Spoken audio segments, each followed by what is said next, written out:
Democratic friends in despair, and there are many, I give you and I bring you hope tonight. For my Republican friends elated with last night, Donald Trump had a great night. It was a masterclass of a speech. A lot of people don't like hearing that.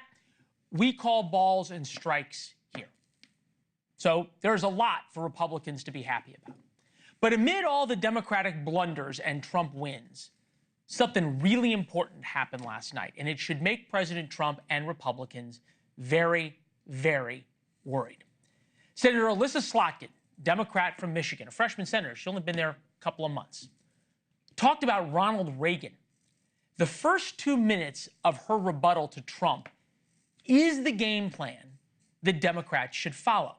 That's our Why It Matters memo tonight. Part of what made her message effective is that Slotkin sounded, wait for it, like a common sense person, a moderate. She offered Democrats a roadmap out of the wilderness that they are currently in, away from the car alarms that John Fetterman talked about. And she delivered her message from a working-class town in the swing state of Michigan. President Trump and I both won here in November. It might not seem like it, but plenty of places like this still exist across the United States. My dad was a lifelong Republican, my mom a lifelong Democrat. But it was never a big deal because we had shared values that were bigger than any one party. After the spectacle that just took place in the Oval Office last week, Reagan must be rolling in his grave.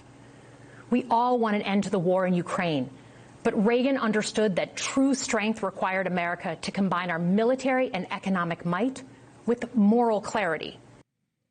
A Democrat quoting Reagan, fact check what Reagan true was said, was true and still is true. But a Democrat quoting Reagan is new. Contrast Slotkin's first 2 minutes to her fellow Democrats last night. They waved canes, held up, sorry, I had to laugh looking at the picture. They held up bingo paddles, something I never thought I would say in prime time, and stormed out of the president's address in protest. We know why they do it.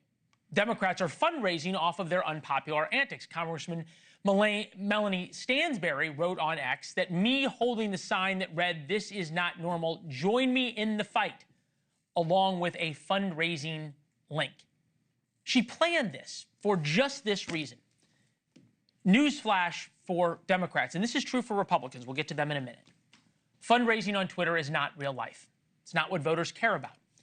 She and other Democrats stuck with the same playbook again today, attacking Trump and Republicans over and over again. It's total bullshit. Absolute bullshit. They are not making America safer again. People didn't vote for chaos. They didn't vote to pick a trade war with our closest allies. They didn't vote to fire doctors at the VA. President Trump, if you're watching this hearing, I respectfully ask, when will egg costs be high enough for you to issue one executive order on bird flu? Data from Texas shows that U.S.-born Americans commit more rape and murder than immigrants. Listen, this trend of you all trying to get thrown out of committee so you can get on MSNBC is going to end. We're not going to put up with it. This is my procedural right as a member of this committee. You can go with Mr. Frost and Mr. Green. I am reclaiming my time.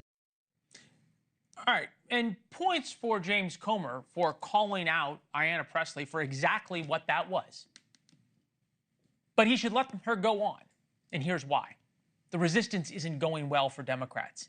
It didn't work for the past year. It's not going to work now.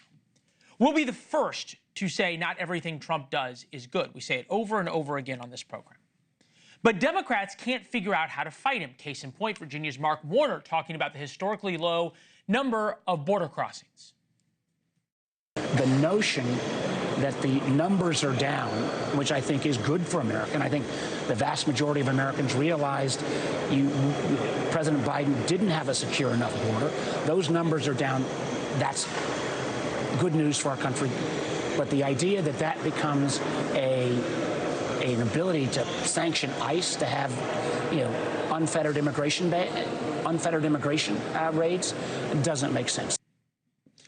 For Democrats or a Democratic senator to agree with Trump on a strong border is like kissing their sister. Just really look at his face for a second. In fact, today, he walked it back.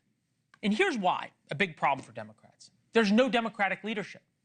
The Democratic response consisted of bingo paddles and a 75-year-old with a cane. I didn't say much in this about Donald Trump. The speech was a walk-off home run. A CBS poll showed 68% of Americans felt hopeful after watching the speech. That's what Americans want. Hope. The first 2 minutes of Slotkin's speech provided that. Thanks for watching. Go to joinnn.com to find NewsNation on your television provider.